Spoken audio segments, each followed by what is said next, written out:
And we're back. Hello, everybody. Welcome to the Epilogue of the Nature of Karen. I'm Mikey, here with the party. Let's recap what happened last time. The side of the treehouse burst open. What used to be Roguefort's dinner critters assaulted him en masse, and summoned a bit onto his head and carried him away, while the rest of the party looked on helplessly, too slow to react. That's all the recap we get, because that's all that happened. Sure, you cooked a meal for pirates. Sure, you got your weapons back. Sure, you got home on time. No need to worry about whether those pirates actually had their agreement fulfilled or not. They're not your problem. You made tea for him. You let him drink it. So how did everything go so horribly wrong? Does it matter? Of course not. So where we're at is, let's just go everyone's individual reactions to the fact that Roguefort has been carried away into the sky. Let's start top of the list, Homard.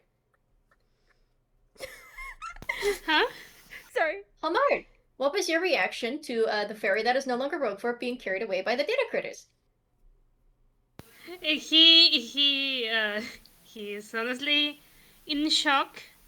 I wouldn't say that he is making like any noise right now. He just like sort of stared in horror, like, what did we do right now? Sort of moment. Mm-hmm. His little antennae eyebrows flopping down ever so slightly, like worried, of course. Next on the list, Word. He has been staring at the point in the sky where the dragon flew off of Roguefort. Dinner critters, they're not dragons. Dinner critters, yes. It looks like a dragon to him. I mean, yeah, dragon roll sushi. Yes, yeah. Just flew off into the sky and is now probably a speck or something. Oh no, it's too big to be a speck. But it has made significant distance between the two of you. It flies way too fast for you to catch up foot. Becoming a speck. He's just been staring at it, like, in utter shock. He was expecting, like, he was prepared for something to happen after he drank all that, because, I mean, the dinner critters had to react in some way, but he was not expecting anything like this, and now he's at a loss for what to do, because this was not in any like foreseeable outcome they could have thought of. Also, I do hope the microphone isn't catching any stray sound of mine. It keeps lighting up. Nobody's hearing anything extra? It's just being ghosty? I think You're it's good. just being ghosty, yeah. You're good. Okay, for context for the audience, I'm recording this from a brand new computer. Ooh, The microphone is still the same, but don't know if it's affected the microphone in any way. It's acting a little more haunted than usual. I say, are you in a different room? No, same room. Weird. Yeah, I say, congrats on the new computer, though. Oh yeah, my brother got it for me. Nice. As a surprise. Nice. So, Oh, nice. the downside is, even though I moved everything I wanted to, I forgot to move the game recordings I had on that computer. Oh. Yeah. So I'll have to get those at some point. Nah, that's fair. I say, I try to keep a list of mine on an external hard drive, but that's... No, I kept them in a safe place. It's just the issue of it's not like I've ever had external hard drives like you. This is the first time I've had one. Fair enough. But let's continue I on. was just in a rush to save everything else. But, Marshall! So, Stella. Yeah, she saw Roguefort's head get chomped, and, due to her trauma and her mom dying in the way she did, her body was like, yeah, no, and then she collapsed. We'll deal with you in a minute. Coco, did scream. She didn't scream anything incriminating, but, the scream doesn't stop Roguefort's body from getting carried away. Or, well, the fairy that's no longer Roguefort. Still. She just stares and abject shock and horror because, Yeah. literally saw her father get bitten and carried off by his former Dragon Roll sushi buds. Last thing on the list of things she was expecting. She wasn't expecting getting along with the swarm. They kind of have been iffy with her specifically in a way she hasn't told anybody. Wasn't expecting them to carry her father off like a hawk with a fish. God-awful imagery. She hates it, actually. And it's a miracle she's not actually saying anything that could possibly incriminate her in front of the food court members that are deliberately nearby. Last but not least, Mad Lad. Mad Lad is similar to Word, and he's just staring up at the sky currently, sort of like slack-jawed. Like, he, like Word, understood that the dinner critters would have to react in some way. He didn't know how exactly. He knew there was a chance of them becoming violent, which is fair. But then the mouth on the dragon sushi roll was not what he expected. Like, he was there for the they're not dragon. supposed to have mouths. Yeah, exactly. He was there when the dragon fight was with that splashed the blood upon the sushi roll, but he did nothing really happened to Roguefort. And nothing really happened to him. He didn't expect the creatures to have any reaction to it, and he's like, huh. Now, let's go over to the unwitting audience, because this did not just happen in front of guild members. We pan the camera over to the 3 replacements for the fairy that was no longer Roguefort, and their superior officer, who were also staring. Let's pan over their reactions. The red icing cookie with the twin drill pigtails stares with, well, matching shock to everyone else, honestly. But she looks not so much intimidated, so much as annoyed. Shocked and annoyed, really. Like, oh, of all the things that could happen here, of all the things that could happen with this guild, this, really, this is something we have to deal with before we actually get to our replacements. Sure. The next one on the list is it's the other wasp. It's the one that matches the superior officer in look, but not necessarily behavior. While the general body of recruits have their various reactions, the wasp in the middle almost for a split second breaks formation and almost goes after Roguefort and the dinner critters, taking a single step with a hand on their sword before stopping themselves.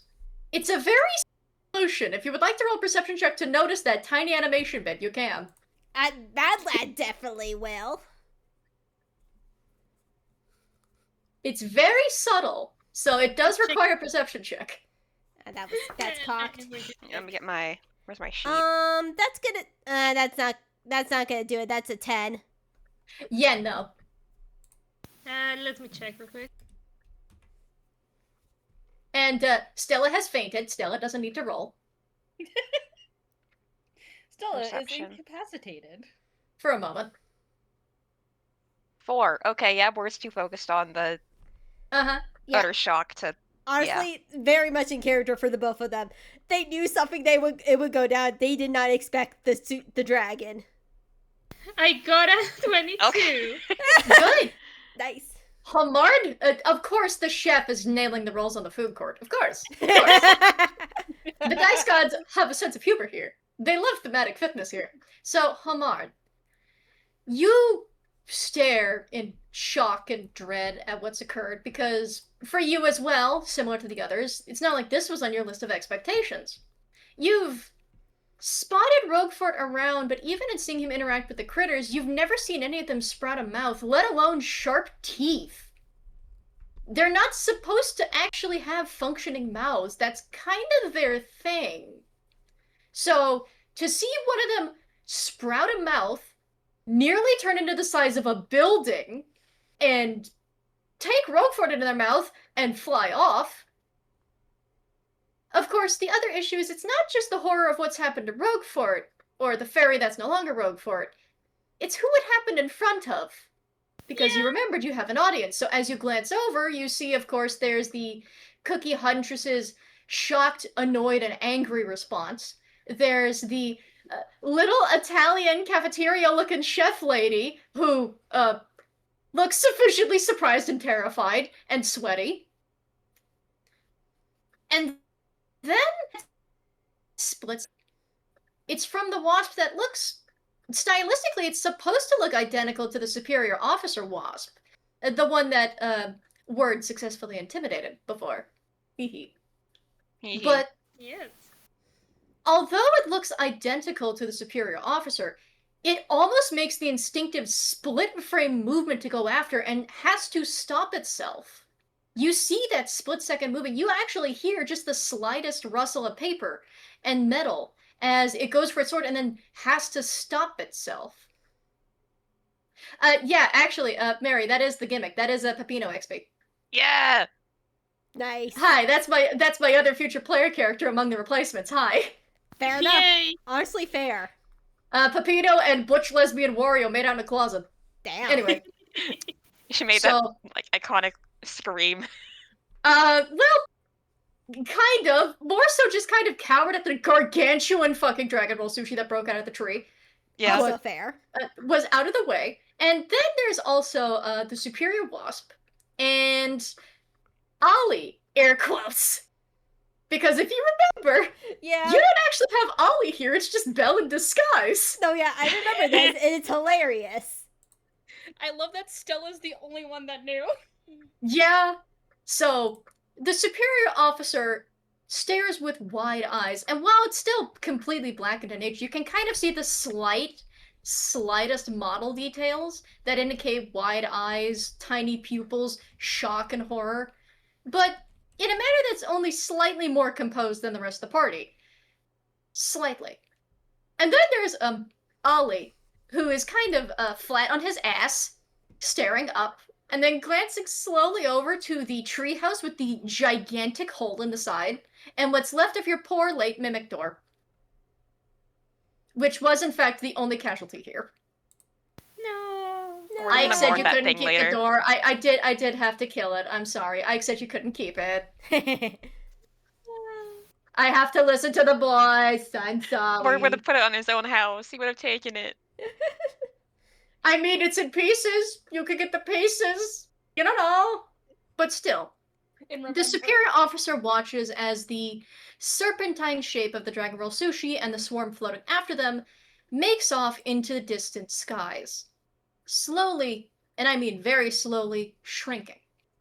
Following in its wake is a thunder snowstorm quickly forming around it. And the snow that was previously falling more heavily around the treehouse actually begins to lighten up as it leaves. Superior officer turns to Ollie. And Ollie, admittedly, I say again, air quotes, you can't tell if he was trying to get up or trying to get away, judging by the way he's climbing to his feet. But you actually, since Stella is no longer concentrating on tongues or anything like that, you would think you can no longer understand anything he says. Except he does start speaking common. Oh boy, it's that serious. Guildmaster. Belle almost breaks character for a second. There's a moment. There's a second. A little sound effect. And very quickly pulling up the pad to quickly write down the sound effect of, yes? Are you alright? More scribbling noises. I've been better. I'm sure the treehouse will be fine, but Roguefort. You must forgive us. Had we known anything like this was going to happen, we would have brought reinforcements to secure the matter and secure the swarm. Not that we expected the swarm to turn on their master. And as he turns, he stares into the distance. Speaking of, the first of your decisions that have consequences, let's review. You had enough holy moly tea for 2 cups. You still have the 1 cup left. Had you fed that to Roguefort's swarm, you only would have had to deal with the 2 Dragon Roll sushi. As they're the original masters of the swarm. The rest of Roguefort's swarm is intermixed between the hive mind of the dinner critters and the consciousnesses of Roguefort's dead friends. Ah. God. Who have not been freed from the hive mind thanks to you. Whoopsie. So, things are back to the way they were before. The Twin Dragon Rolls and their swarm carrying off their would-be king. There's no saying this can't happen in the future, but you can always save the cup for a different situation. But as of right now, that's just the first immediate consequence. Of course, there's no telling how the rest of the swarm would have reacted to suddenly being free of the hive mind, especially since it's pieces of Roguefort's dead friends, and not their entire consciousness. But, you know, maybe could have worked a miracle. Maybe. Might have. Maybe. It's a little too late now. And of course, among the swarm members that left, unfortunately your beloved little strawberry friend was among them. Very sorry to the Blanca fans. Yeah. But you must allow us to make amends for whatever terrible things have happened here. Let us prove our worth. We will send our hunters to retrieve Roguefort and bring him back. Then you may scout among those successful and choose his replacement. Ollie, again air quotes, blanks at that and writes under the paper, you want them to prove themselves? No. I wish to prove their validity to you. You have expressed in the past hesitation at releasing Roguefort. Something we understand as he is naturally talented and apparently naturally charismatic, judging by the amount of fans he leaves in his wake. However, he is property of the food court, and as such cannot be relinquished. Still, if you would give us but a chance to prove ourselves, we could show you that there are others that are worthy of taking his place in your ranks. We can retrieve him in no time at all. Just say the word. Mad Lad wants to say something so badly, but he doesn't want to fuck this up. He is not charismatic at all. Like, he only has a +1. But he's... Okay, to be fair, that is not your guildmaster, but Stella's the only one that knows that. Speaking of, Stella, your split second of unconsciousness gives way to the fact that one moment you were standing, the next you're on the floor. In the middle of hearing this being said, mind you, you're very disoriented, kind of dizzy, but you can at least hear the conversation happening. Mm-hmm. Ollie, air quotes, you knowing that as Belle and not the guildmaster who should be making decisions here, glances up and then goes,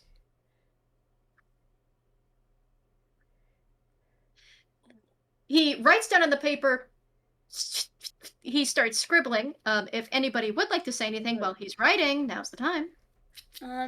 Ollie... Guildmaster looks over. sees her on the fucking ground looking pale and sick.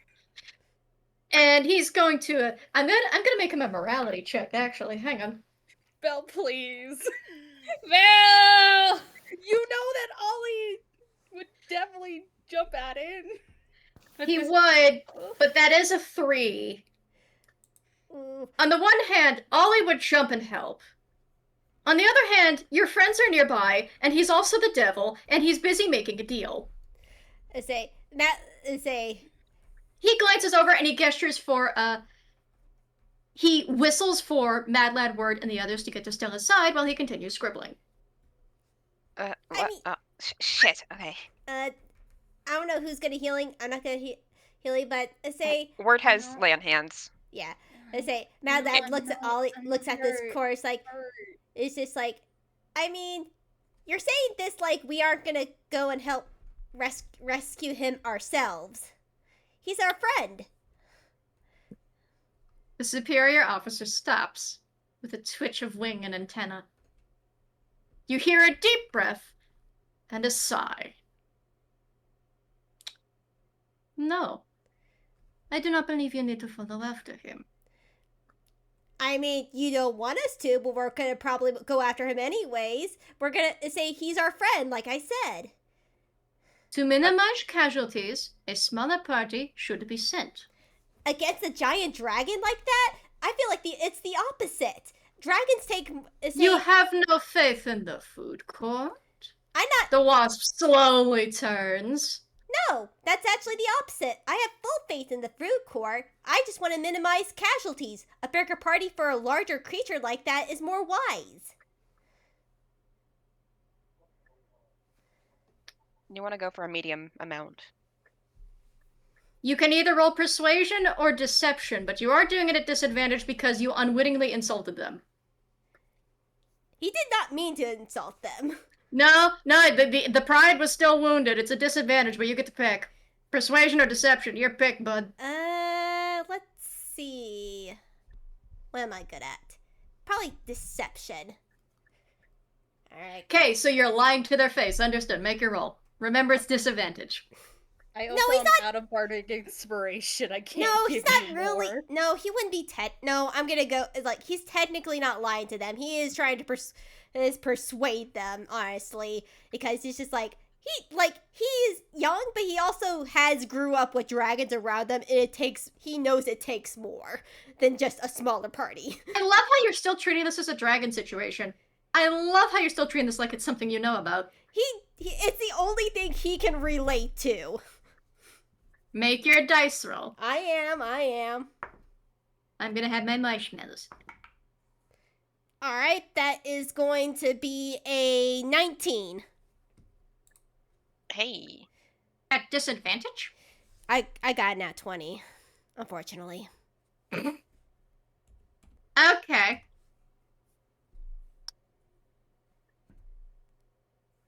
The wasp glares for a moment, but you kind of wonder if the glare is actually intentional, or if that's just kind of how his face looks by default, as he thinks the offer over, then glances over to your guildmaster.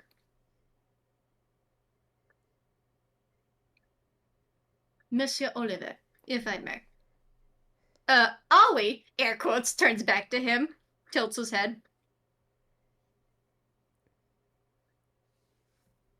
I would still recommend we send our agents to retrieve our hunter. We've seen exactly what your guildmates have done in this situation. I would not want to leave Roguefort's fate in their hands to be flubbed again. Now Mad Lads is his pride is struck. Need I remind you, you got Roguefort killed the first time. I'm not saying it's not warranted, but You think it didn't spread through the court? Oh, buddy, you think they don't love their gossip? Oh, bud. Fairies gossip, dude. They know that we screwed. If something touches their favorite, they're gonna know. Unfortunately, they know. Mad Lad could still be upset about this. Yeah, he's allowed. I'm just saying, it comes from somewhere.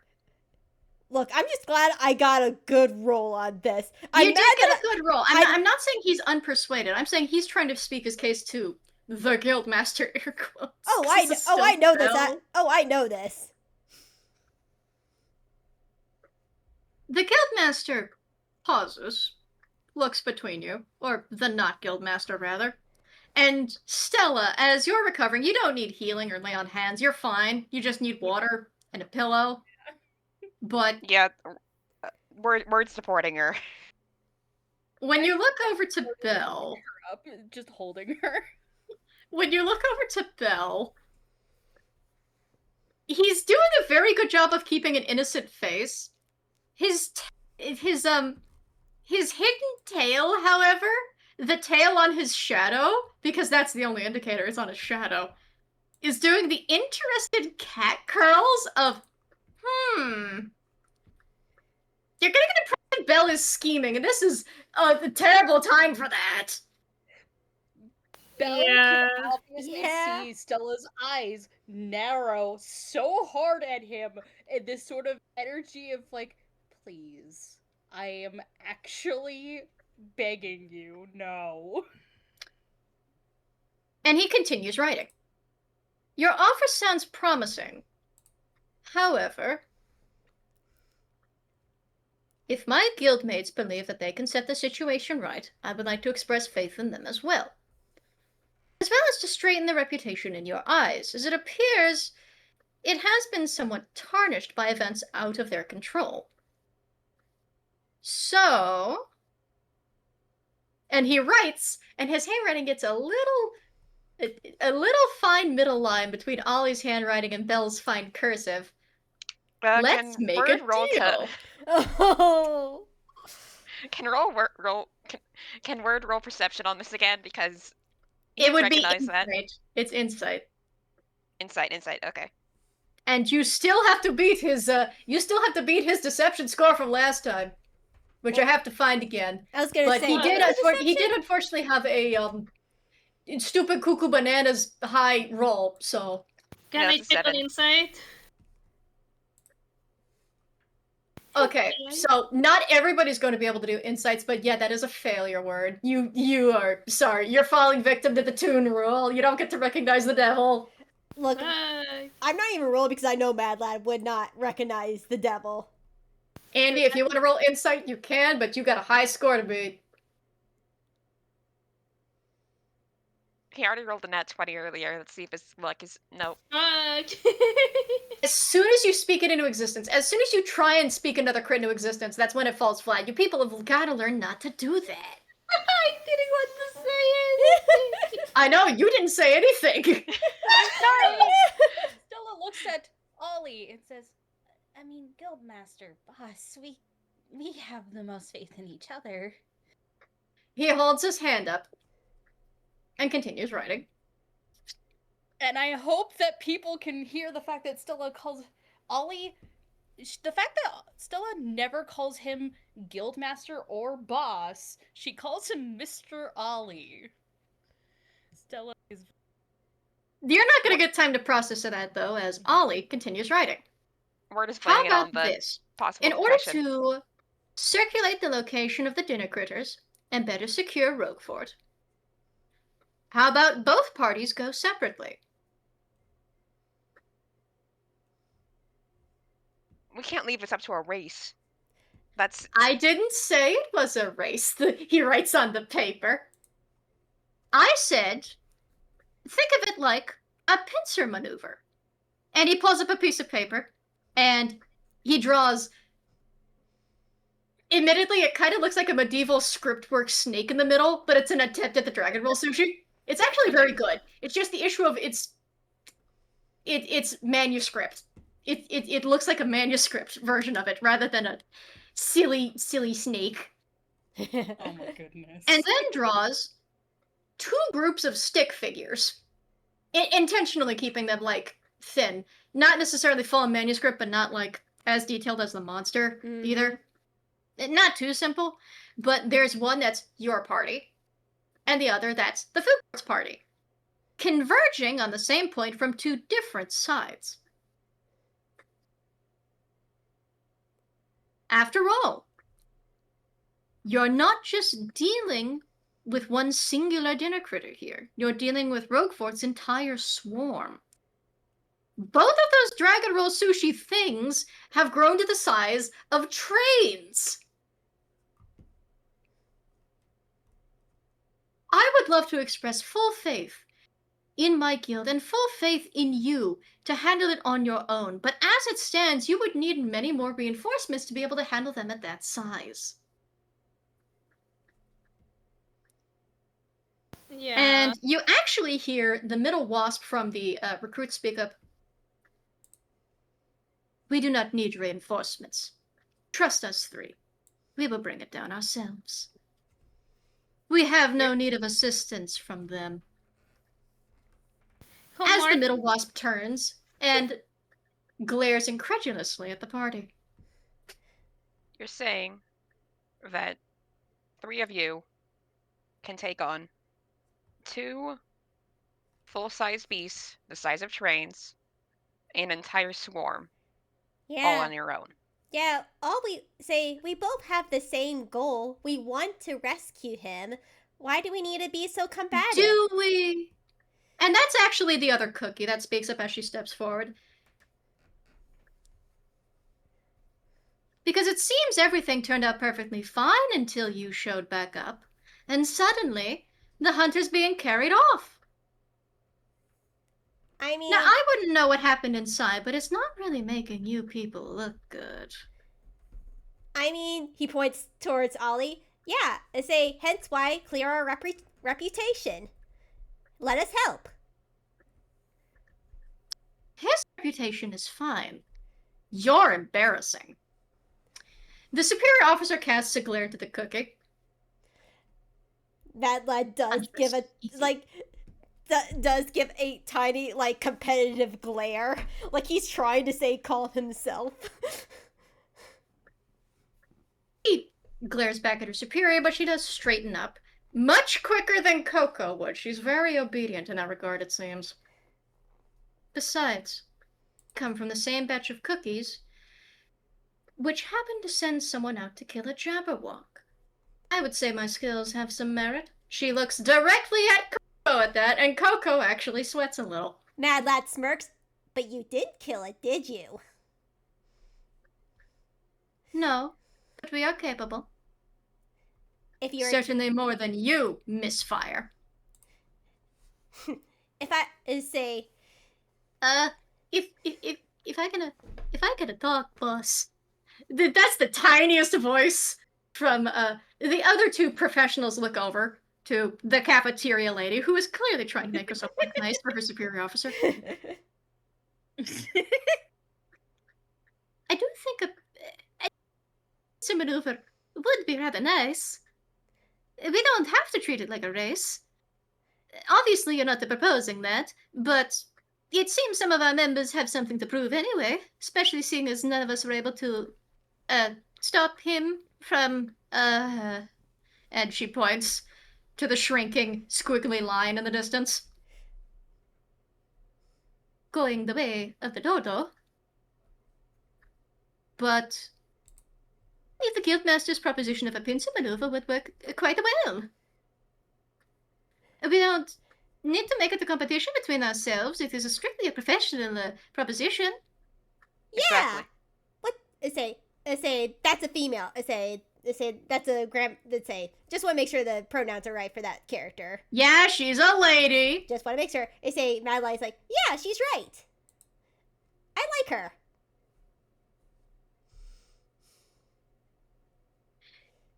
The other two look between themselves, and then the middle wasp looks to the superior officer.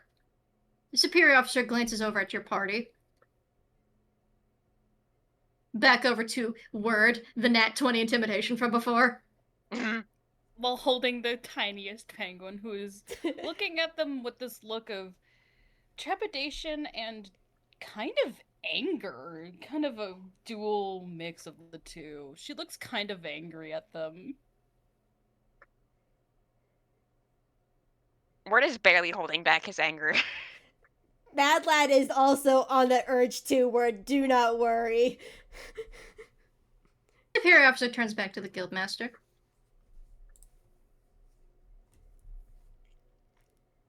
A pincer maneuver, you said, guildmaster.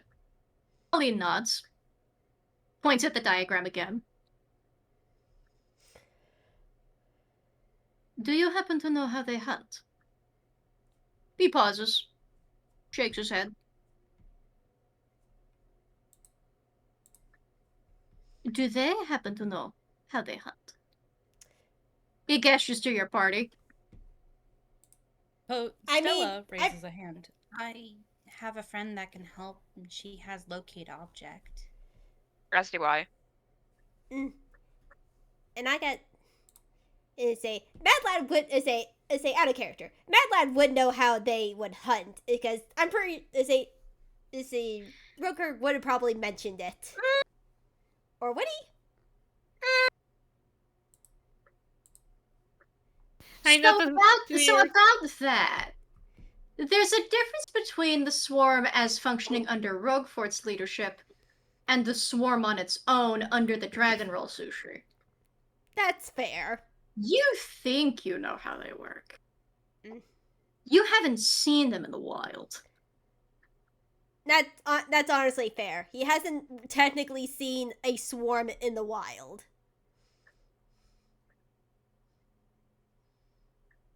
If they work anything like other swarms in nature, then they would work in large groups to hunt whatever they can overwhelm easily. I know how they technically work under Roguefort, but I never technically seen some in the wild. I don't believe If they're you a can natural fly. thing. I say, Mad Lad is like, I can't, but my partner can. And you have no means of backup if your partner happens to be devoured and killed. I say, Mad Lad is like, I say, well, it won't come to that. He's trying to puff up his chest a little bit. The superior officer looks completely unaffected and turns back to the guildmaster. Guildmaster taps the diagram again.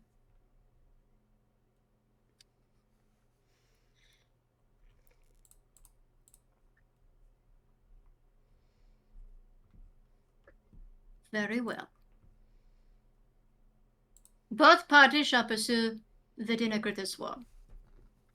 We shall retrieve our hunter, and upon our return, you will choose your replacement. Ollie tries to start writing again, and you actually see the superior officer reach forward and stop his pencil gently with one black hand. This part is not up for negotiation, Guildmaster. Roguefort belongs with the food court. He cannot stay.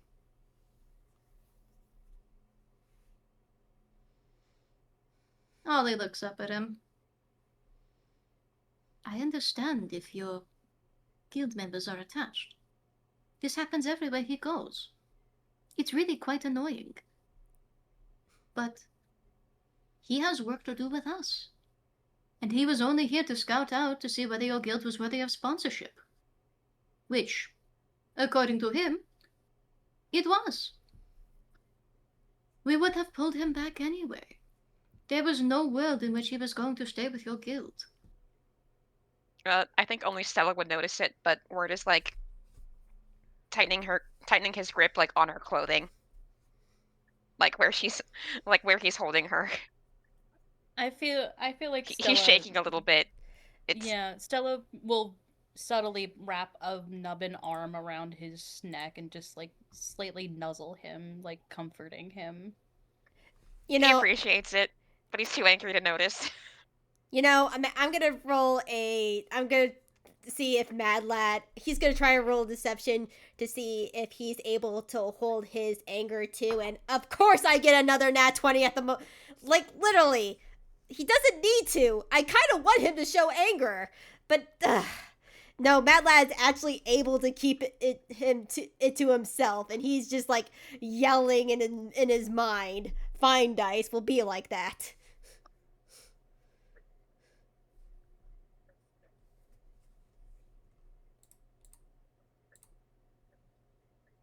Meanwhile, the lobster versus wasp standoff.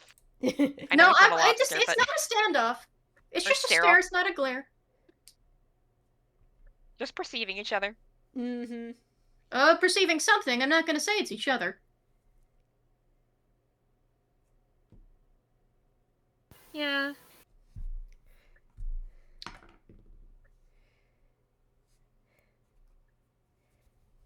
He's not really like doing anything like to intimidate it or something. No, he's just looking. like giving it a knowing sort of look. Yeah. You know what? I'm gonna roll something real quick.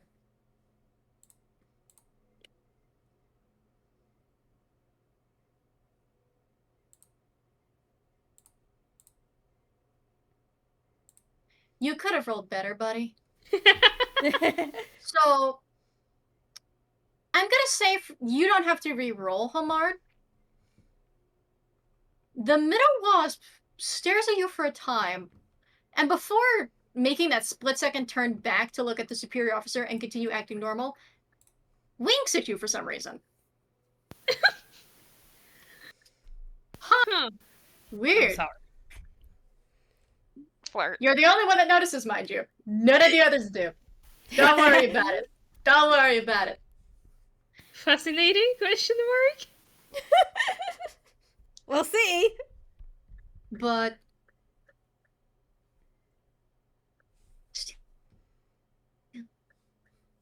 time is of. While we pursue him, it would be wise for you to consider your options. Here, I have files, and he's going to reach into his pockets, not his hammer space, into his pockets. And he's going to reach into his coat, and he's going to pull out a series of cotton candy pink folders. They're not even like vanilla manila color, they are cotton candy pink, and holds them out for Ollie to take. Of course, if you would review the performance after the hunt is done and the critters are dealt with and Roguefort is saved, that would also be beneficial. But I have their data here for your consideration. These 3 were hand-chosen among the finest of their crop and were given the final mark of approval by the head chefs. They will make more than adequate replacements once Roguefort is gone, I can assure you. And what will He be writes work down for on the- once he leaves? He writes down on the paper, will we at least be able to see him again? I am certain he will still deliver messages. But the work of the food court is a busy and kind. It is likely you may not.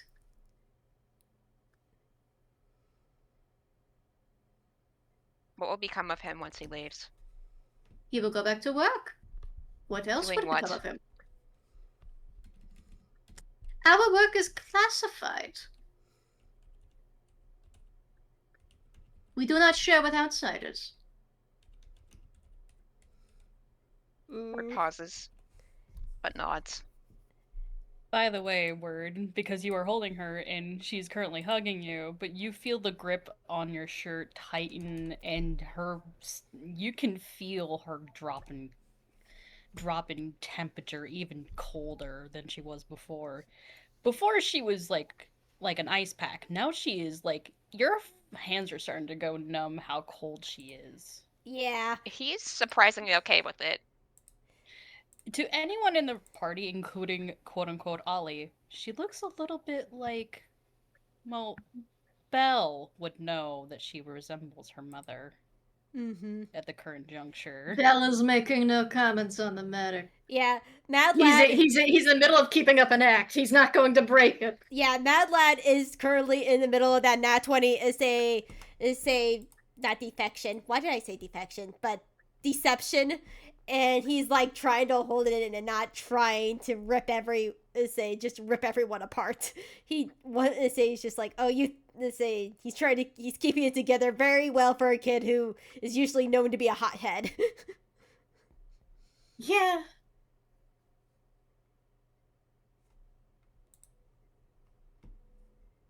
But Ollie takes the folders and looks up at him.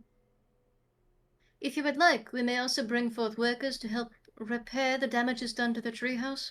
And Ollie quickly writes down, oh, no, that won't be necessary in the slightest. The treehouse fixes itself. It fixes itself. Yes, it'll be fine. No need to worry about it. Mad Lad does not along with that. Yeah. And your door? Oh, the door is likely going to stay dead. I have no idea if that's salvageable. Would you like us to dispose of its pieces?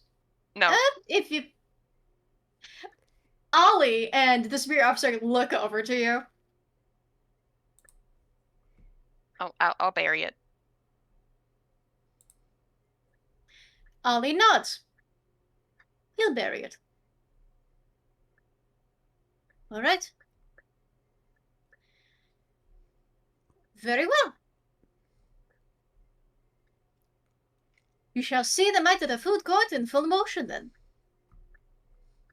He bows his head deeply and politely, Ollie tips his hat back, lifting it up, completely, this is only for the sake of comedy. As soon as he lifts the hat, you can see the horns and the pointy ears, so everyone else knows. But once he puts the hat back down, it's just Ollie. It's just Ollie, but he's looking a little smoky. That's all. That So everyone knows now except for the wasp. yeah. Yeah. That lad does not know how to process this, but he has other priorities, say, in order. Dear God. And the superior officer turns to the rest of your party. Yes, I do not know what happened inside. I do not know if the rebellion or the swarm and their attack of Roguefort had anything to do with the beverage you made, or if it was strictly them snapping on their master. I have no cause or reason to blame any of you. However, you do not know the dinner critters the way we do. I trust your firepower. However, I will be honest and confess I do not trust your judgment. It would be wise of you, even in assisting us, to maintain a backline. If we're going to be doing a pincer maneuver, we have to work at the same pace. I did not say you had to be slower. I simply said when the time comes, stay in the back. Well then, happy hunting. She gives a very brittle smile at the wasp. Mad Lad is sort of glaring at it's like more of a challenging look at like, he now sort of wants to prove something to that red velvet cookie. He sort of gives a small smirk. He's like, yeah, happy hunting. The cookie glares back at and goes, no hunt has ever ended happily. You should be used to this by now. Ain't that the truth? Could you... The superior officer turns. Could you not turn this into a competition? Our officer is on the line here. Sorry, superior. Yes, please. This is not a Get competition. moving! And before the other two can actually catch up, the middle black wasp turns, then pauses. I'm gonna roll perception. Oh. Oh. Is it for what I think it is? No. But see, when Roguefort was taken by the dinner critters, the moment before it took his head in its mouth, he chose to drop his sword, which had flashed a bright blue before he was bitten and taken away. It has still been glowing a very bright and angry blue on the floor the entire time. The middle wasp turns, then quietly stalks over and picks it up. Nope. Okay, I'll hold on to that, please. Pauses and turns. And it also speaks in common of, it is property of Roguefort. It does not Exactly. belong to you. I will hold on to it. Homard's actually gonna go next to Word. And he's gonna give sort of like another glare, but like more direct into like the wasp's like eyes. Just to confirm, just like curious. The wasp does not give up the sword. It takes it and ties it to its belt. It stops glowing blue. You can only hope that the wasp can't hear the very angry ghost inside, or that the ghost has learned to chill the fuck out and is being quiet. Mm-hmm. Yeah. Because if anybody's mad in a situation, Yeah. it's the sword that's no longer attuned to its friend. Yeah. Yeah. He gives a pat on Wertz's arm. He's just gonna let the wasp take the sword.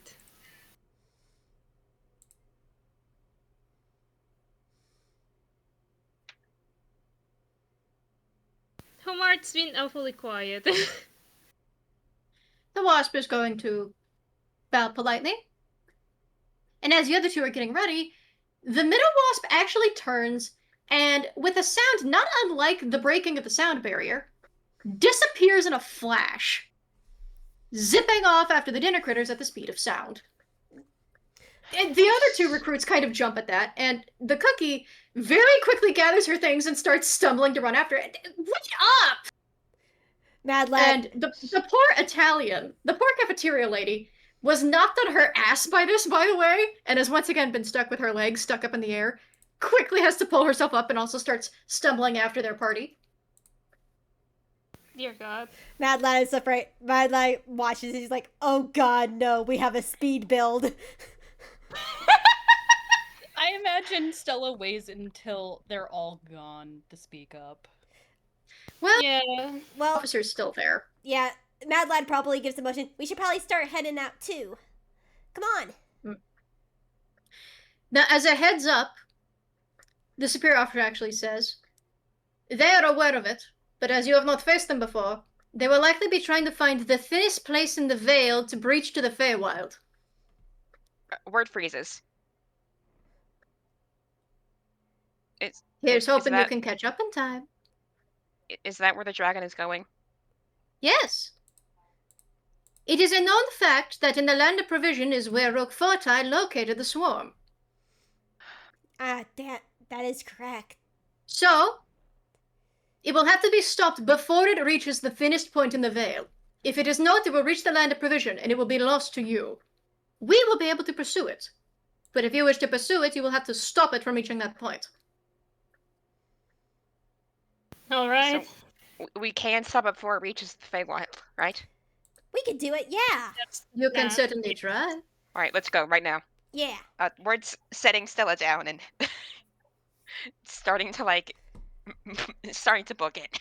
Yeah. Mad Lad summons Red, and he jumps on his back to like race after. Oh, by the way, has been quiet this entire time. He's just kind of looking between the party and has kind of been stuck looking at where Roguefort went. Coco. Yeah. Come on, Coco. I'm going to roll her a saving throw.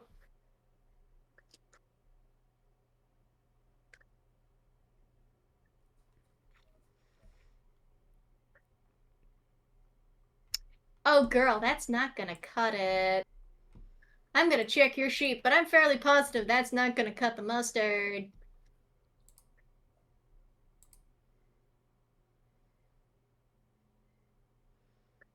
Ugh, no, I don't want to try integrated voice of it. Get away from me. Get the pop-ups away from me!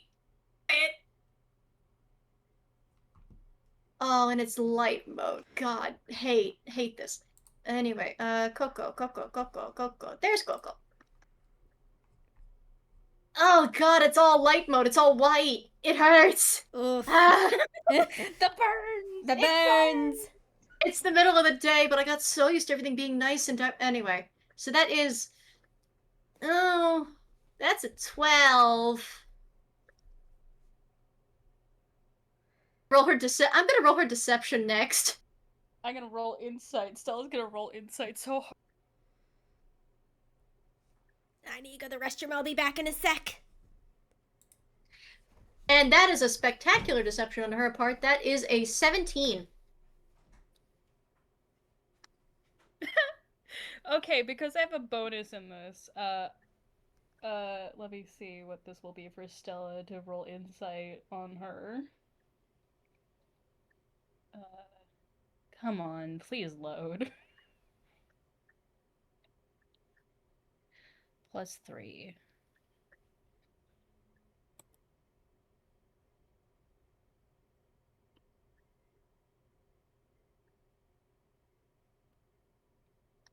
Sorry, my thing is taking forever to load. Oh, you're apparently. fine. You're fine. Discord's been kind of weird the past few days. Yeah. Like, even, I thought it was just my end, but even when I was in call with Rada and May and the others for Deep Rock Galactic, it was also giving them connection issues. I think Discord's just having a fit. Okay, so I just rolled with my dice a 17 plus her bonus of 3, so a modified 20 on Coco. Yay! So, All right, Coco back. turns and nods. Stella, She is dissociating real fucking hard. She's doing her best to be professional. She kind of looks like her soul has left her body and is not coming back in. Mm, But she's not going to acknowledge it or point it out, as she simply summons her draconic spirit. And let me see if it can actually have wings or not. I don't know if it has wings yet. Stella's doing the thing of like wants to hold her, but realizes, oh, that's going to hurt. That's going to hurt her. The bond you share with your drake intensifies, protecting you and stoking the drake's fury. When you summon your drake, it grows wings on its back and gains a flight speed equal to its walk speed. Okay, cool, good, good. In addition, while your drake is summoned, you and the drake gain the following benefits. Drake mount grows to a medium size. While you are riding your drake, it can't use the flying speed. Are you kidding? Yeah, unfortunately, it has to be a little bit higher level for it to fly and you be able to ride. That's why I'm riding on red and not flying. I guess she'll ride on it too for the moment. But it's not annoying, but sure, whatever. But she's not actually going to point out anything is wrong in the slightest. She's just going to lock in. It's a problem for later. Imagine Stella turns to quote-unquote Ollie in this moment if everyone's freaking out. In her state of mind, she is this state of mind of like, she's not scared. She's kind of hard to read, actually, weirdly enough. We'll see if the dice agree with you.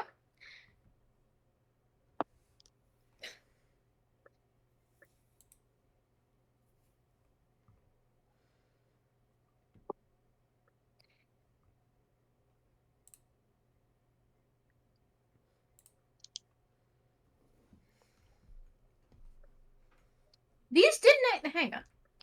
I need to. Oh, wait. I about dropped my dice and tray. Don't worry about it. Don't worry about it. It's fine.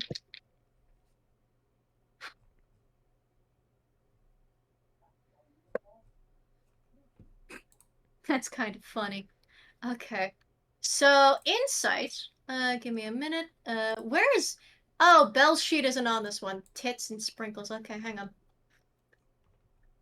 Belle's sheet is on my Ravenloft thing. Don't worry about why it's there. I'm just using it as Toonkind storage. Don't worry about it. Don't worry about it. Don't worry about it. No, that's fair. Ugh, light mode. How do I turn it back to dark mode? There it is. Thank you. Fuck you also. Don't do that to me again. I know it's because it's a new computer. I don't blame it. Just like, these. No, I understand. Nasty. Okay, let's see, because I don't recall if Belle has a very specific thing for inside reading or not. Let's see, pocket anvil tin, Pete's cigar, the edible Easter eggs, candy hearts, devil's food cake. Redacted, redacted, redacted, because that's a spoiler for later.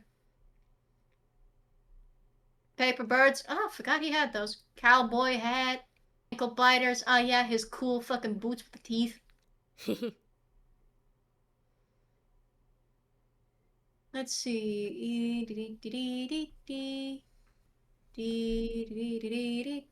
Did I not have it written?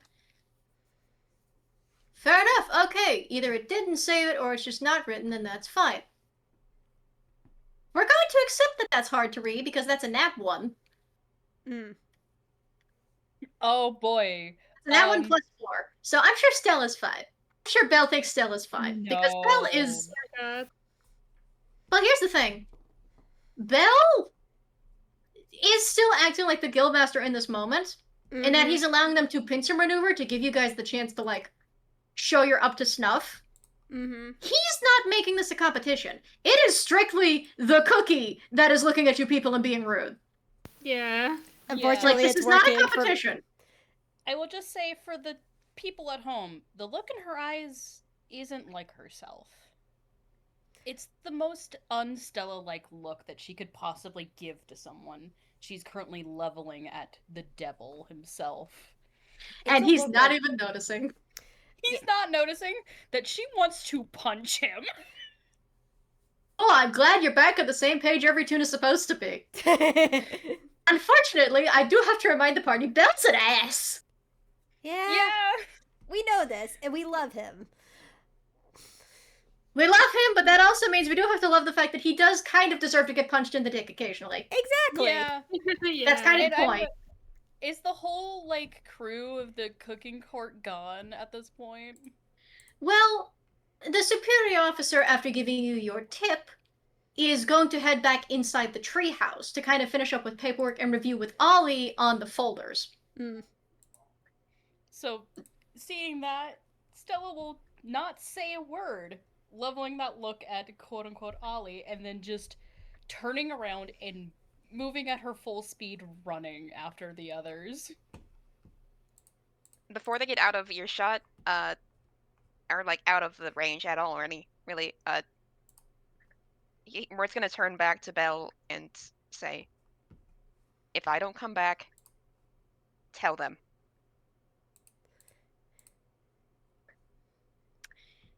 He looks at you, and he actually gives you a thumbs up and mouths, "You'll be fine." As he heads in. He doesn't say anything, but you can very clearly see him, teeth included, just mouth, "You'll be fine." As he heads as he's kind of corralled into the treehouse. All right. He's running back after everybody else. Yep. Homard wants to tell them about the wasp. I mean, by all means, it's not over yet. You can go ahead and talk. You can talk as you're moving. We'll say it's one of the last things. He just sort of like he doesn't exactly know how to bring this up. He's just like, "Hey, group, Huh? Yeah. Yeah? you Stella know does not respond troubling. you know about the wasp soldier that grabbed the sword, right? Yeah, the other one? Yes. They appear to be in a rush.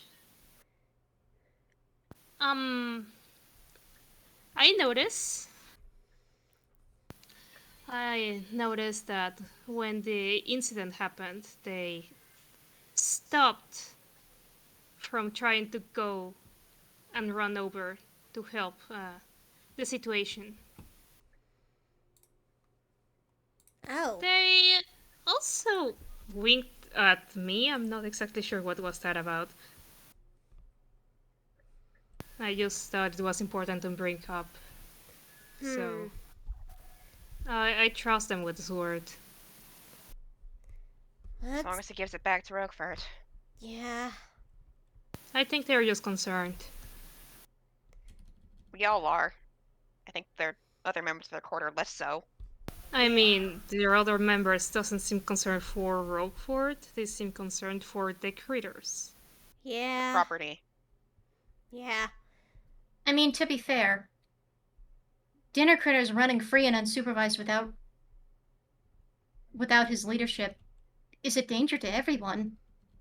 Yeah, I'll that's say. also fair. Yeah. Yeah, that's the first words Coco has said this entire time, by the way. For the record. The first time she's spoken up this whole time. Are you Yeah. okay, Coco? I know this is a lot. Yeah, that's an understatement. I agree. Are you And I'm Okay sorry. is unimportant. I'm sorry this had to happen. Or it happened at all. Just keep moving. Stella is very curt when she says that. She walks past everyone and keeps fucking walking forward. No, yeah, Mad Lad is still What? like a full sprint on right. He's like, yeah, Mhm. like, I mean, this has to be because of the dragon blood. I mean, we fought a dragon and some blood got on us. It didn't really affect me or say Roguefort as far as I know, but I didn't Wait, know about no. the dragon blood. Well, no, he's been able to summon a little dragon friend. It did affect him, actually. oh, I didn't. Okay, then fair enough. I've been trying to deal with my own shit. Okay, so it did affect him. So of course it would affect the critters. This is not how I think it went, but you know what? We're learning did- stuff. Notice it didn't affect all of them. Just Samunda. I mean, Mad Lad tries to think. I think that's the only one that had direct contact. I think they attacked each other. Like, No. They tried shoving themselves down the dragon's throat to integrate it into the swarm. It Right. rejected this, but it still exposed them to the blood. Right. Sorry, a lot has happened since then and now. I just say, I knew they had. No, I understand. Yeah, they had direct contact with the dragon. Yeah. But there is a problem with all of this. The dinner critters are already intimidating on their own, but traditionally, they remain passive in the face of greater threats. And that is because they don't have much means to defend themselves unless they swarm. Samunda has teeth now. Yeah, We don't know what else it has. Yeah, usually when someone is contacted with draconic blood, it depends on how much, of course. They do grow, well, draconic features, which could be a number of things, including said teeth, as we saw. I imagine at this point Stella's clambered onto her stomach and has done the penguin thing of sliding around to go faster. Because she does go Sliding around faster on the that way. ice and snow, baby girl. She is a penguin. She's built for that. Uh-huh. Might get her dress dirty, but she doesn't care at this point. But while the dinner critters are a threat, we cannot let Father fall back into the hands of the food court again. If the other We're not party going is to. going to be pursuing, No, we have to get there first. It's not about getting there first, it's about... Right. We have to get Roguefort safe first. That's the priority. That's what And I then- mean. Like, we have to get there first. no, we still have to maneuver with the other party, otherwise they will suspect something. A pincer maneuver can only work if both parties are working at the same pace. You're not wrong. This is not a ready- race. This is not a race. I don't know. Well- That velvet cookie sort of wanted to make her a race, but So did you. sorry. Mad Lad sort of blushes and looks away. Well, she got a little bit underneath my skin a bit. You Yeah, need to they do compose that, yourself so- around the food court better. They will take you apart if you show such minor weaknesses. And I'll fight them back. Sorry. She actually you're shrinks right. a little after snipping a bit. You're right, don't worry, Coco. No, Mad Lad sighs himself. No, you're right. I'm good at showing my actions instead of, like, talking about them. I'm not, as you've known very well, good at manners. Yep. Let me pull up Coco's sheet. That's fine. I think we're all concerned. No, but Coco's right. I need to get better at it. Maybe. That'll come with age. I mean, we have to survive the encounter first. We still don't know what these things are going to have. Well, if again, I was about to say, sorry, I got off track, but draconic features could be a number of things. We already know it has teeth. It could possibly grow claws.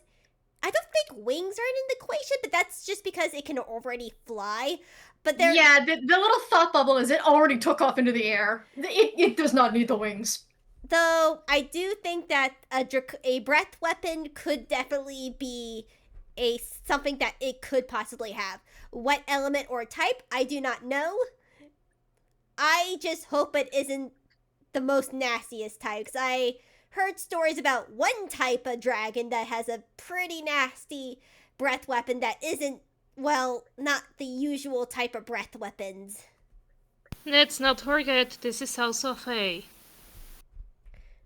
No, they're Yep. not. Oh, they right. aren't? No. Right, sorry.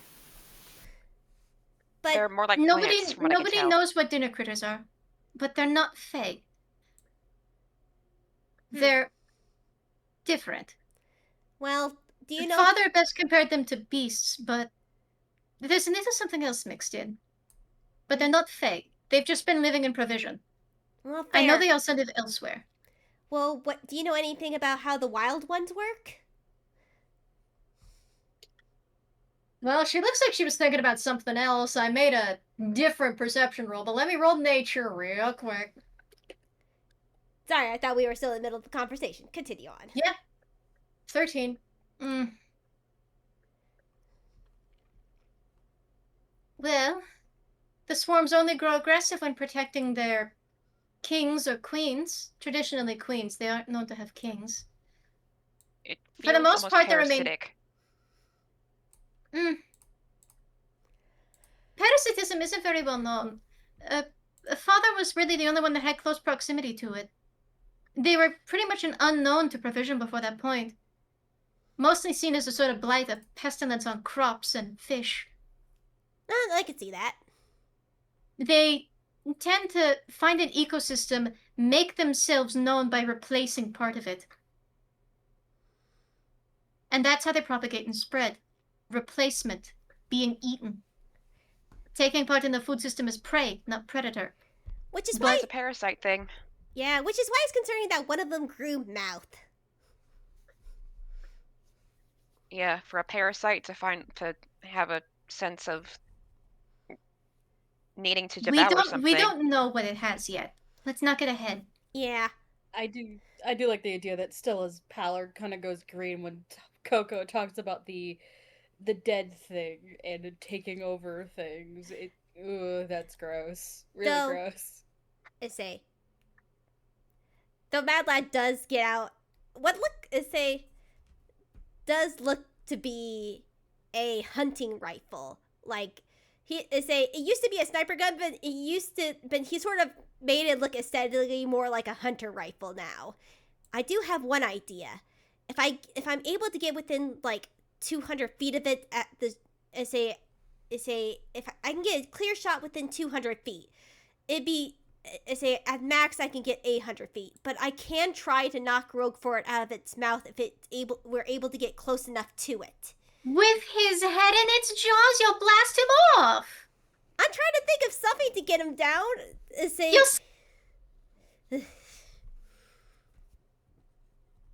Do we know if it has any kind of internal organs? A thought bubble does come up for a moment of, there's two alternatives. One, your shot works and it opens the mouth and drops him. The second one is, you hit wrong and it crunches down harder and his headless body falls. Yeah, Mad Lad's just... The thought bubble disappears as soon as this bad end appears. Stella stands up from her sliding. I have enhance ability. I can cast that on Mad Lad. I mean, there's that, but there's also something else. What's Yes. up? The swarm. No, Right. Right. Unfortunately, the only weapon that I have that could possibly at least distract it is my hand. No, you do not understand this swarm. The swarm are his friends. No. We can't go killing them.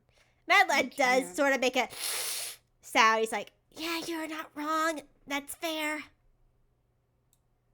I We do still not know have that the other party recognizes this. Probably. Do we have that cup? Is there a way to use that cup of tea on an entire swarm, or does just one of them have to drink it? We could have put it in a dish, like milk. Would they go for it? Would that affect all of them? Well, now we have an issue. With Papa no longer in charge of the swarm, I assume it's defaulted to what used to lead the swarm before, Which would what be- they were connected to, Which would be the sushi rolls. which would be Chazushi and Simonda, the Twin Dragon Rolls. Mm. And they're going to maintain full control over the swarm until they reintegrate Father. Or we kill them first. Actually, look really too enthused at the thought of killing them. I don't think killing them is an answer. How else are we supposed to take down dragons? Stella They're gives not- a look. They're not dragons, they're dragon rolls. I don't know food. I'll take you to a sushi bar later, how's that? All right, you want? Homard's I just tell like, you, I can't eat. Her flippers down Homard. her face. Homard's just like, I know food. To be fair to Homard, they look like the most beautiful arrangement of dragon roll sushi you've seen. They would look very at home on a decorative plate. It's just the problem of, oh yeah, the whole them wanting to be eaten thing is part of the parasitic charm. Yes, my parasite. Yeah, But they He's look so like- good! He's like, They just "Yeah." look so good. Yeah, I refuse to kill these things. Period. We are not killing any of the creatures. There I is have a an idea. diplomatic way of doing this. I'm just trying to. I mean, if we want Diplomacy. to, Well, that's not what I was getting at either. oh wait, say what's your plan? You have a little. an idea. Well, I You don't know have a better than plan, me for that. but Coco actually kind of looks a little uncomfortable. And Meg, who has been her mount this whole time, kind of slows a little in their pace. Glances up.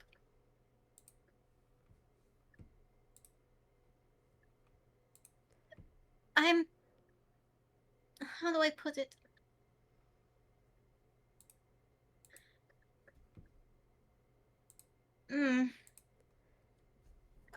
How do I put it? You could you could put it bluntly. You're with friends.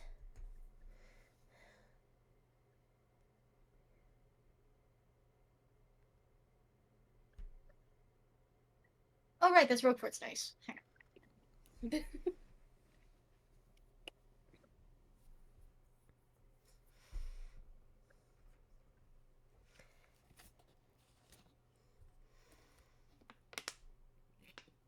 Yeah. Yeah, 13 is a success.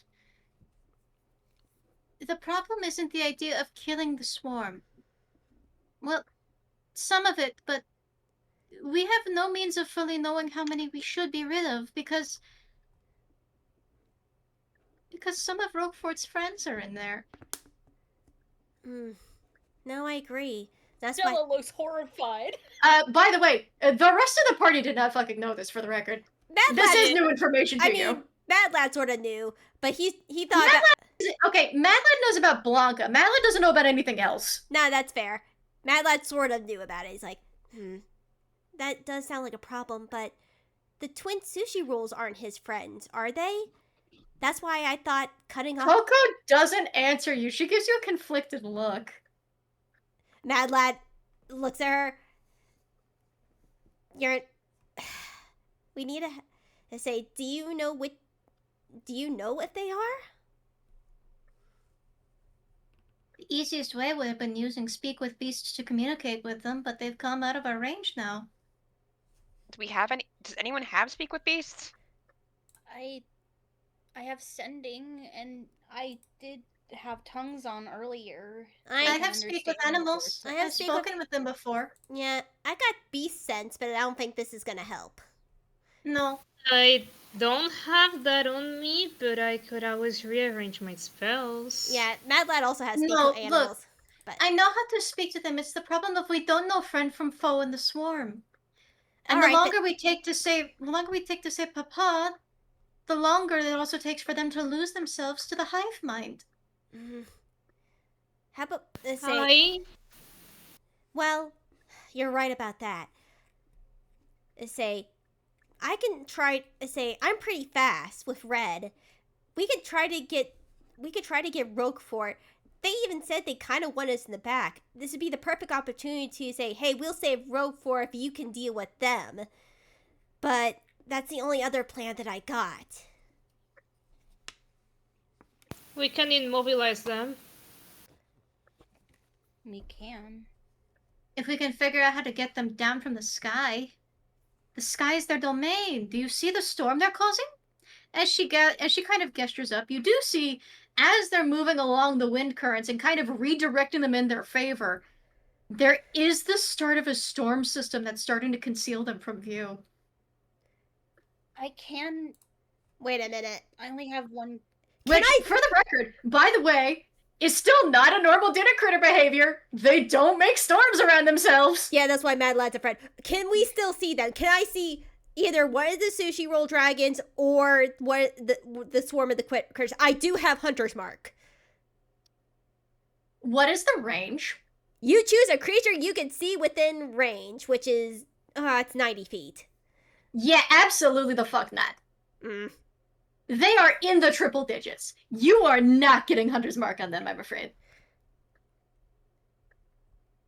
Stella will pull out something from her hammer space, and I'm gonna roll for hammer space, I guess, while we're running. Okay, that's a success.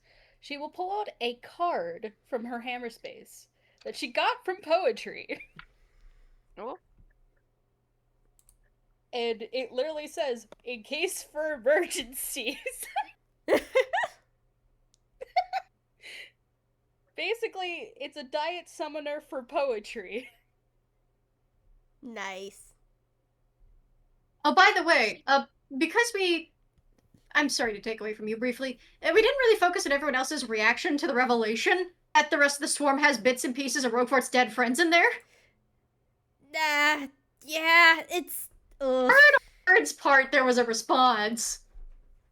Yeah. Homard is didn't think about, like, killing them. He always was like, we can immobilize them, but at the same time he is like, yeah, we should just immobilize them. He is rather concerned, confused, and kind of scared by the implications of, oh yeah, there's remains of people in those creatures, but like, he's not gonna bring that up right It's a now. word. Because I know you were in the middle of reacting when the conversation moved forward. How did you take the info? he's just kind of like, oh.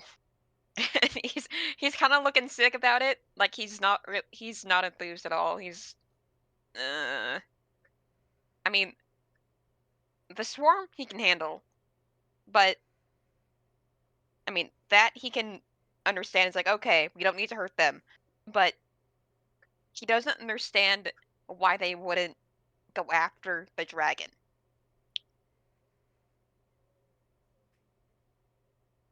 Because fair and understandable. He's used to just attacking shit and killing it, and that's what works. Especially in situations like this, where everything that's trying to go against you, there's too much going on to just try to pacify everything.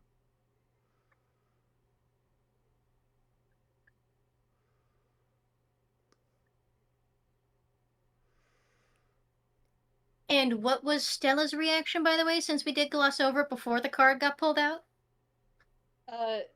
Stella's reaction was this horrified feeling of her stomach falling. It's that horror of, like, dawning realization. She has seen the, like, Blanca. She didn't know. You do have to remember the way Blanca acted around the Halloween game. Yeah, Stella remembers. And she's like, oh no, that makes so much more sense. And now it hurts. That hurts a little.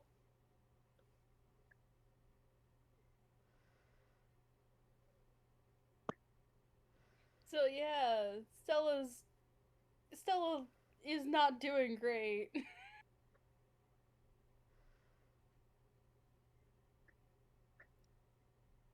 Now, back to you pulling out the card.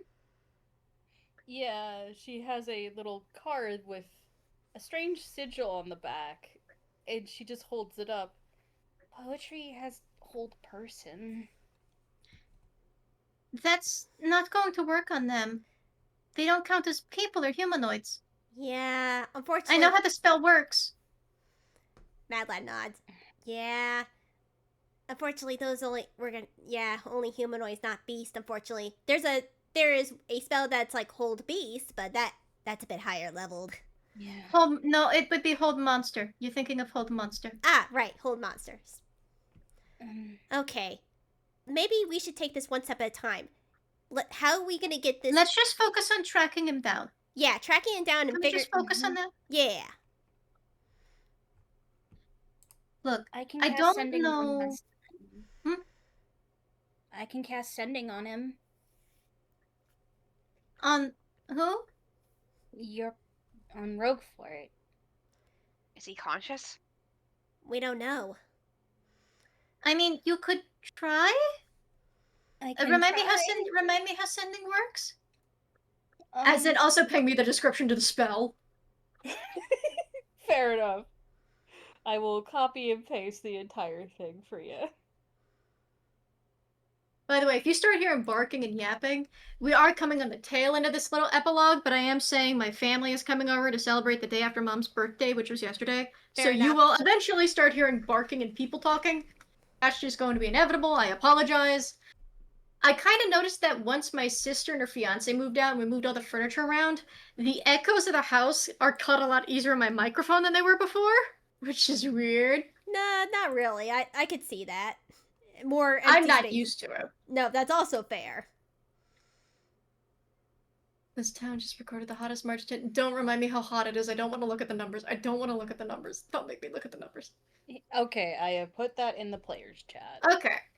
Okay, you need a short message of 25 words or less with which you are familiar.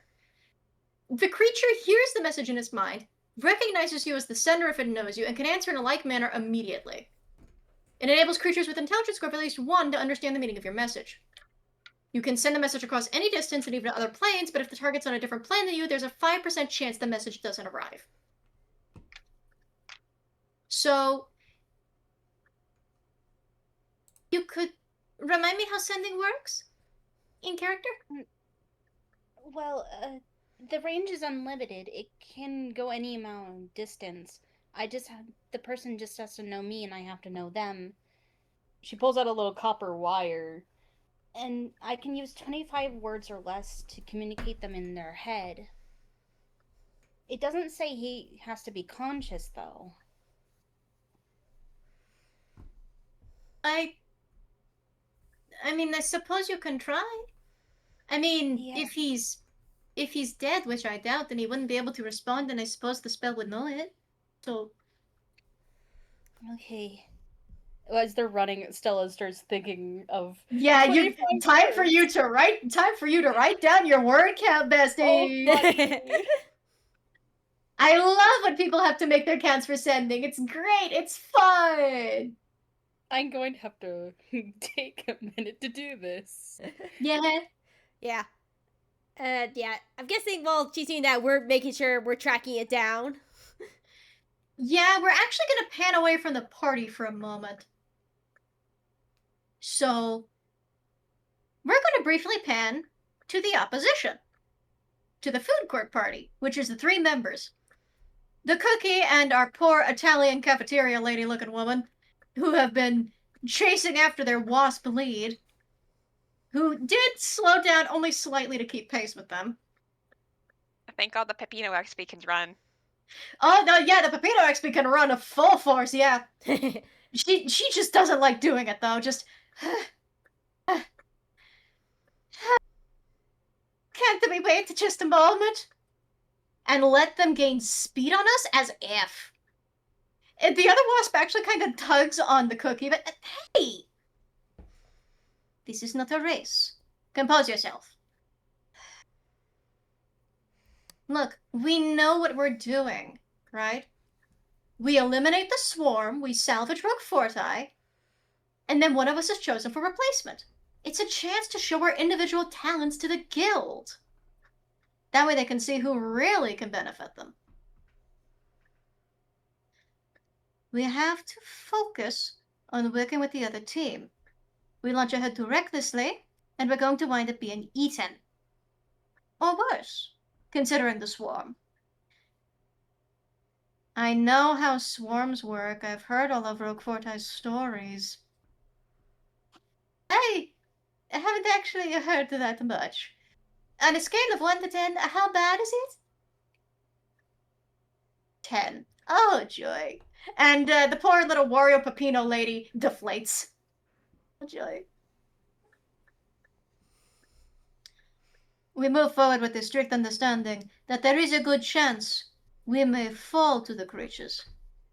Remember, Roguefort made his arrangement with the Twin Dragon Rolls years ago. He was the only one to persuade them. Any others who approached them fell to the swarm. We will need to be cautious, precise, and deadly in dealing with them. They cannot be allowed to return to the Feywild, and they cannot be allowed to escape. You don't think the food court's going to want any samples brought back? You know how Granny Bunny's been trying to figure out how to cook them properly. And you also know as well as I, dinner critters cannot be cooked. Any attempt to cook them turns them into an ooze. In an edible ooze. All due respect to Granny Bunny, she is being stubborn. She should accept that they are unusable in the kitchen, and they must be eliminated. I mean, I didn't see any paint or blood spilled at the scene. Do we really think they want the Roguefort dead? Could be, maybe if we just, maybe we could come to an understanding? Dinner critters cannot be understood. They are beyond understanding. They are less than beasts. And worse than beasts. Our only focus should be figuring out the safest and fastest method to eliminate them with the opposing party, and then retrieving Roguefort and seeing that he recovers safely. Well, at least we're on a similar page to that. I mentioned wanting to get a sample for the head chefs, but I'm gonna be honest. Trying to get a sample dinner critter sounds mad annoying. So much easier just to kill them all off. Don't get reckless about it. You'll join them if you're not careful. I'm aware. Keep in mind, I am not some experienced greenhorn. I got here the same way you did. Still wondering how she got here. And she points a cookie thumb at the Italian lady who just kind of, hey. The head chefs have their methods. We do not question them. Right. I get to think I got here on my own merits. But we still have to keep in mind, they're only going to choose one of us. They're not taking all three. This is true.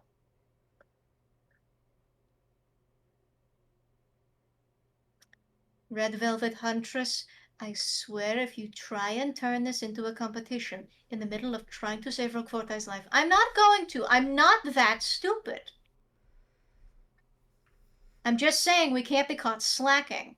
Especially since it seems his guildmates don't want to see us replace him. You didn't notice how defensive they were getting? The antennae twitch. I did notice. I think they've gotten attached to him again. This always seems to keep happening to him, doesn't it? We send him somewhere to scout for talent, they get attached to him, they want to keep him as a pet, and then they don't want to give him back. We can't let that slide this time, and we're not going to. We will retrieve Roguefort, and we will prove ourselves to the guild, just as the guild will prove themselves to the court as worthy of sponsorship. Remember that Roguefort recommended them for a reason. And I still can't understand it, but maybe we'll see.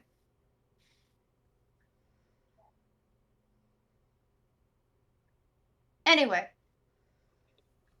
Mozzarella. Yeah? You got a bead on the dragon rolls?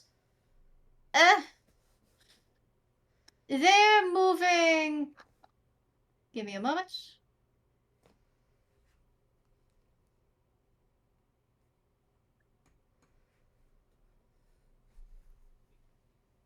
It seems to be moving south by southwest. I don't entirely recall any thinness in the veil in the south by southwest, but that's going to be taking it toward the Luthby Alliance and the Southwestern Sea.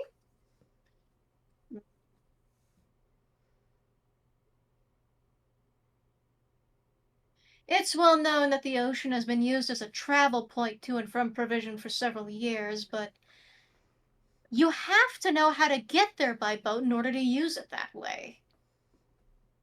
And I really doubt they're using a boat. I don't believe it's a boat they're after. What do you mean? Think. When we were coming here, where did we come in from? Well, we also came by boat, But we came through that fog wall that was concealing something over in the southwest.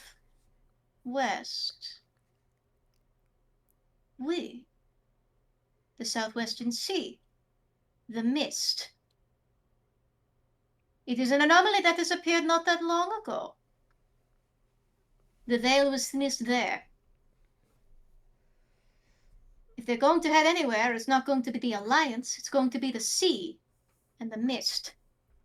We will need to stop it before it reaches the water. And if we cannot stop it from the water, then we have to stop it from getting to the fog. Got it. Any idea how fast it's going, Mozzarella? No, just that it's fast. I don't necessarily have a speed reader on me. I don't deal with traffic.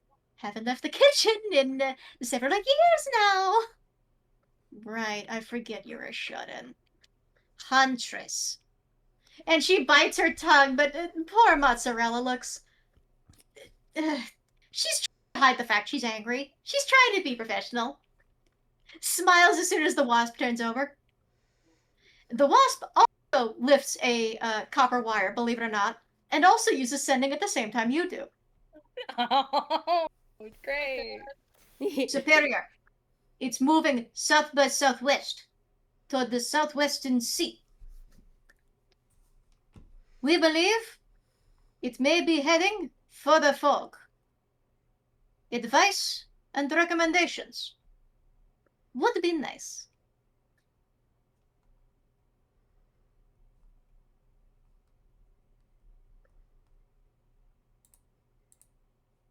Keep at pace. Have flight spells or mounts at the ready. If they cannot fly, remember to carry them politely. Only Roguefort matters, not the swarm.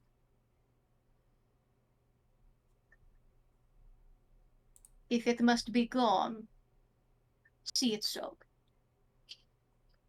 Understood? Lowers the wire like a walkie-talkie, puts it back in pocket. And that's the family. Our only objective is Roguefort.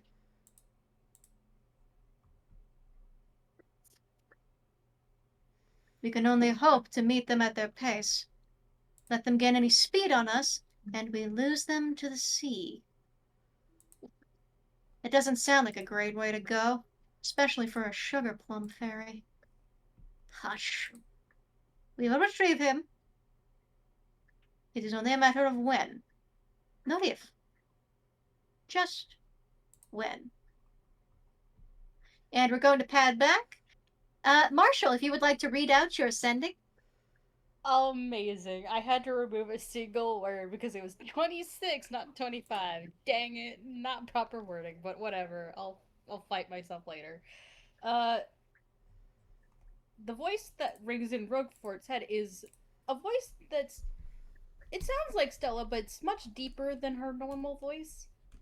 Roguefort, it's me and the party in the food court are coming after you. How far do you think you've gone? Any spells you cast? So the good and bad is the good news is you're sending lands, which means Roguefort has a consciousness that it can reach. You do not get an answer. You are met with silence, and only the assurance that Roguefort has a consciousness that can receive sending, and that he's not dead yet.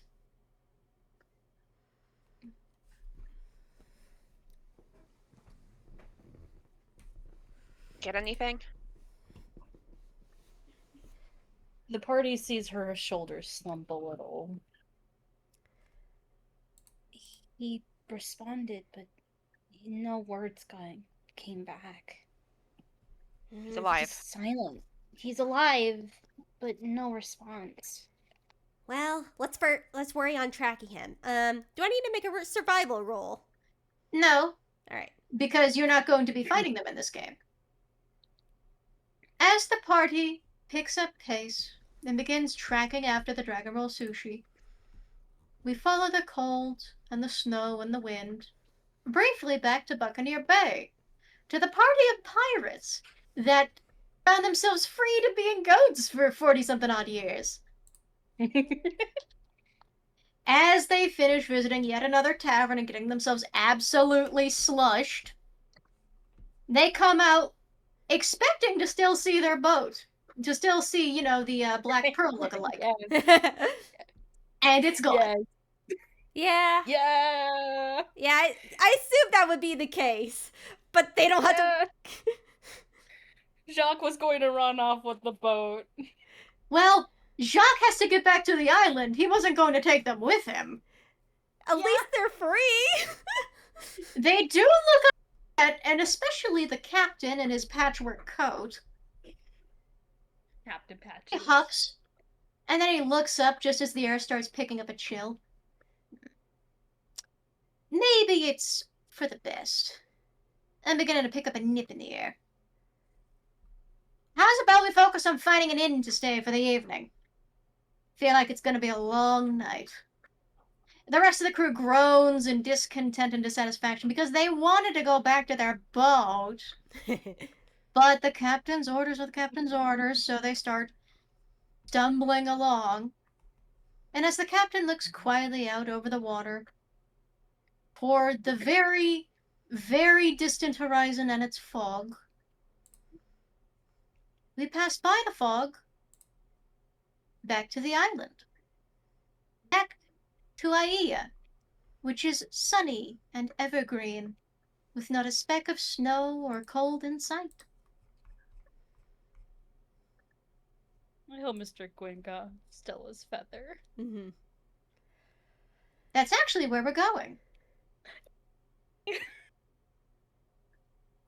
The camera pans over Cersei as she's sitting there having a cup of tea with the Raven Queen.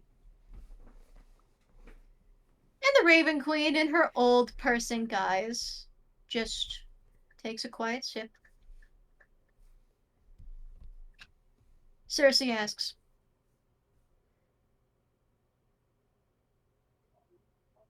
"So, what are you thinking?"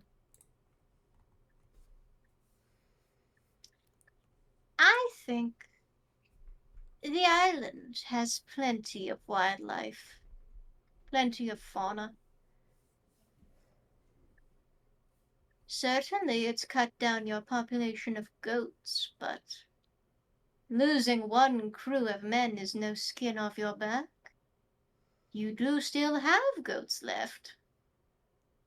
You're just going to need to introduce some new blood into the pool if you want to avoid inbreeding." Cersei sighs.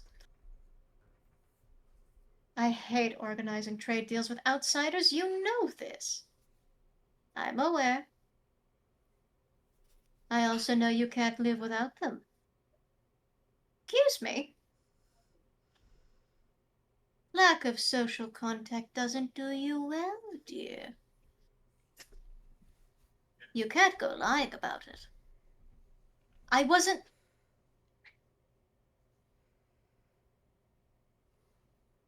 "The people of the island may be affected, but you cannot hide how it affects you. It is one thing to maintain a small, tight-knit community, but you cannot wall yourself off from others. This is how lesser men have gone mad. I know, but..."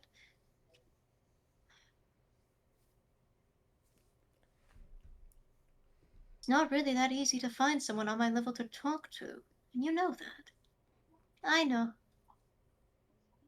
I didn't say they had to be on your level. Just that you need to be open to it. Speaking of, why didn't you tell them the rest of it? About what would happen after you dispersed the tea? You didn't think to warn them?" "No. I'm not an oracle, and I'm not my father. They didn't need to know what was going to happen next. I don't influence fate that way." "You don't think they're going to react?" poorly. I think they're going to react as adventurers do. Stubborn, persistent, and in better cases, loyal. I can only hope that their gambit with the tea pays off. I can't hope to influence them any one way about it. That's not my place. You weren't even a little curious. Just a little.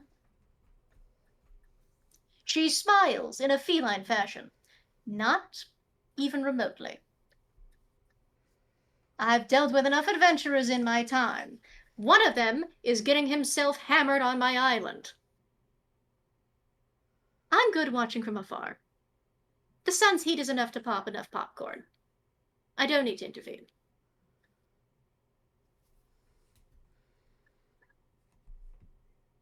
Not even with your friends? I don't know what you're talking about.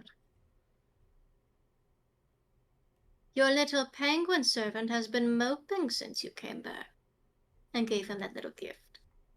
You haven't thought to check on him? Him? Well, I assumed he would be fine if he slept it off, so I dismissed him from his duties for the day. And you offered to talk to him, yes? She doesn't say anything. She takes a sip. You offered to talk to him, right? They're mortals. They have their own issues. Oh, for heaven's sake, girl! You can at least talk to your staffing. He's been working here how many years? You give him a gift, you dismiss his duties, you dismiss him for the day, you can't even bother to check on him? I'm sure he's fine. Yes, he's acting a little sad now, but it'll pass. It happens with all of them. And if it doesn't pass, it will pass. You just have to give it time. I have to give it time. If I give things time, people grow old and die. You have all the time in the world. You could spare a little for your friend. Cersei takes another sip and is quiet.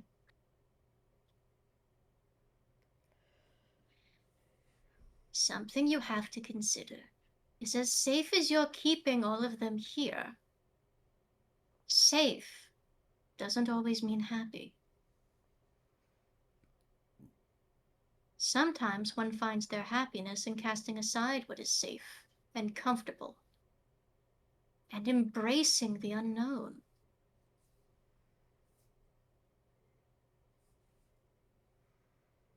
You know this. I know. And you know that he's been serving his sentence a very, very long time. I know. Do you expect me to just release him?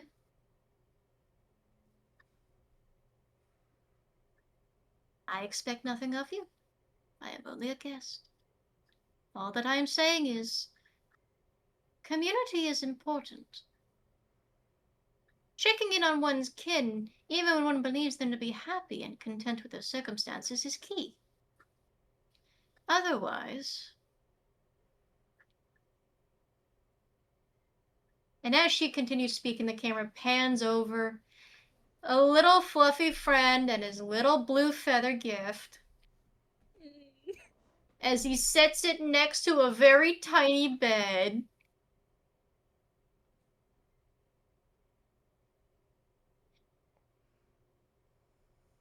Isolation and loneliness are two of the greatest killers of men that have ever walked. Keep that in mind.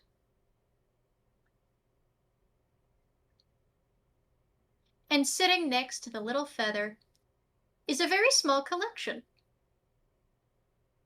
It's these little, kind of, I would say almost the Grecian equivalent of dolls.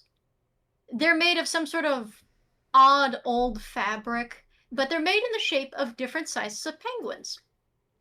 all notoriously smaller than him. Oh boy. And among all the little plush penguins in his little collection, sitting in the front, is a little man in a little suit with a little tailcoat and a little baton that looks very shoddily painted considering the flippers. The doll smiles. But when he smiles, it looks just as lifeless.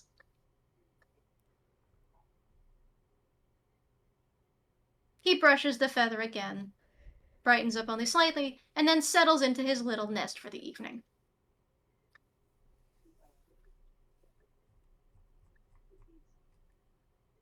As he looks out over the ocean view and gets comfortable for the afternoon and the evening,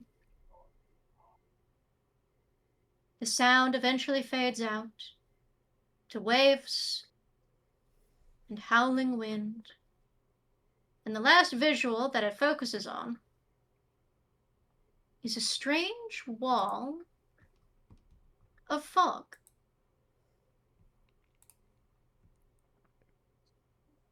Draped over the ocean like a great funeral shroud.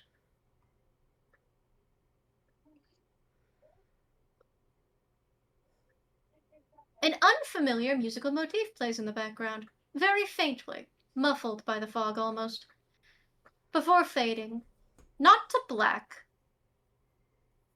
but to white. The same color of snow.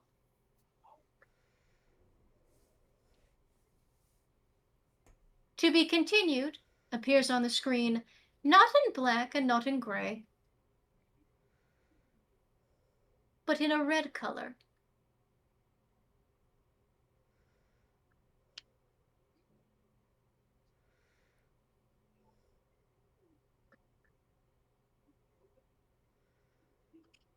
And that's it. Yay. Crying, Mikey. Yeah. There's no way to really change much of anything on Cersei's Island. The crew has their own problems to deal with. And we're certainly not going to be tracking Roguefort down in the span of another part of the game. So the epilogue here is simply to conclude that business there is done. There are other things to handle. And you won't really have a lot of prep time to be going after the fairy that is no longer Roguefort and the dinner critter swarm. So, Mad Lad, however you can fit you getting a magic item in there, you are welcome to try, but if it doesn't make sense, just keep that in mind. No, yeah.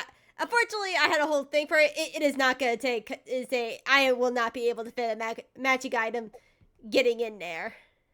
I You're- have to ask this. Yeah. What is the inspiration behind Mr. Gwyn? I need to know this. This has been killing me. So, there was a childhood book I read of a man who lived with a family of little penguins that would follow him around like a parade. I don't remember what the title of the book is. But the implication is that he formerly was a human man, real kind or toon doesn't matter, who raised his own penguins. And hasn't been able to get home to them in several years. Oh, is that why he got so emotionally tied to Stella? Because Yeah. he was giggling Yeah. and laughing in the parade? Yeah. You're a penguin. You reminded him of his penguins. Oh.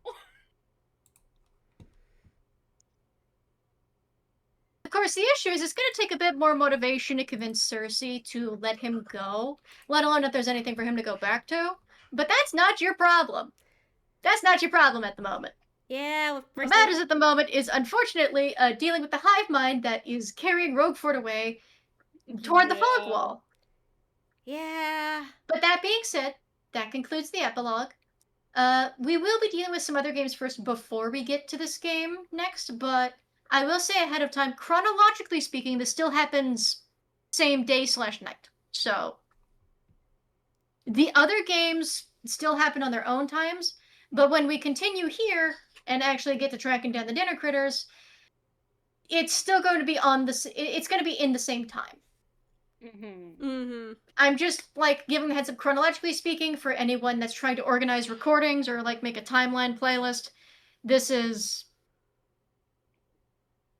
We'll get there when we get there. But for now, we would like to thank you all for listening. I hope the party has had fun. I say as if two people didn't describe having tears. Yeah. And but it's really good. Yeah, it's so good. And we'll come back later to see if the party successfully saves the fairy that is no longer Roguefort or not. In the meantime, thank you for listening. Remember to stay 6 feet apart. COVID hasn't disappeared yet. Please remember to support your neighbors and your loved ones. Try not to overheat in this unusually stupidly warm spring. And we'll see you next time. We'll all say good night on the count of 3. Ready? 1, 2, 3. Good night. Night.